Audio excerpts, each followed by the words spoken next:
Have you ever wondered why water always consists of 2 parts hydrogen and 1 part oxygen? No matter where you find it, be it in the deepest ocean or the highest cloud, the proportion remains the same.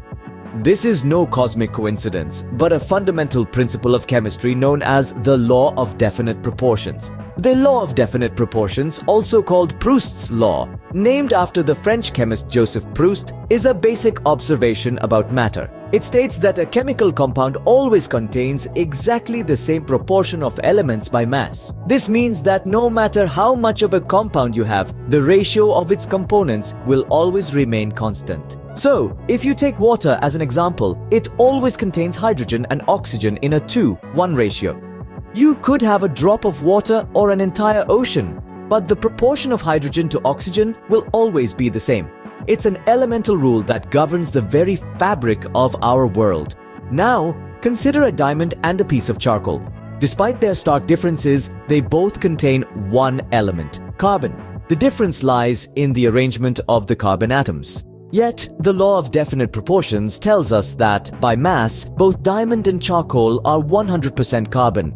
The law also explains why chemical reactions always need the right amounts of ingredients. For instance, when hydrogen reacts with oxygen to form water, it always happens in the same proportions. 2 parts hydrogen to 1 part oxygen.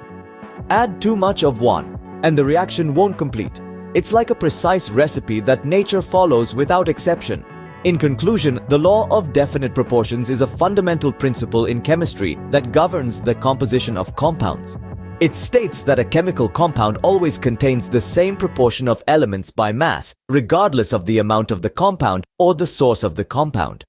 This law is crucial in understanding chemical reactions as it explains why they always need the right proportions of reactants. It's a rule that nature abides by, creating a harmony in the chaos of chemical reactions. To summarize, we've explored the law of definite proportions and how it applies to everything from the water we drink to the air we breathe. We've seen how it governs the composition of compounds and dictates the proportions in chemical reactions.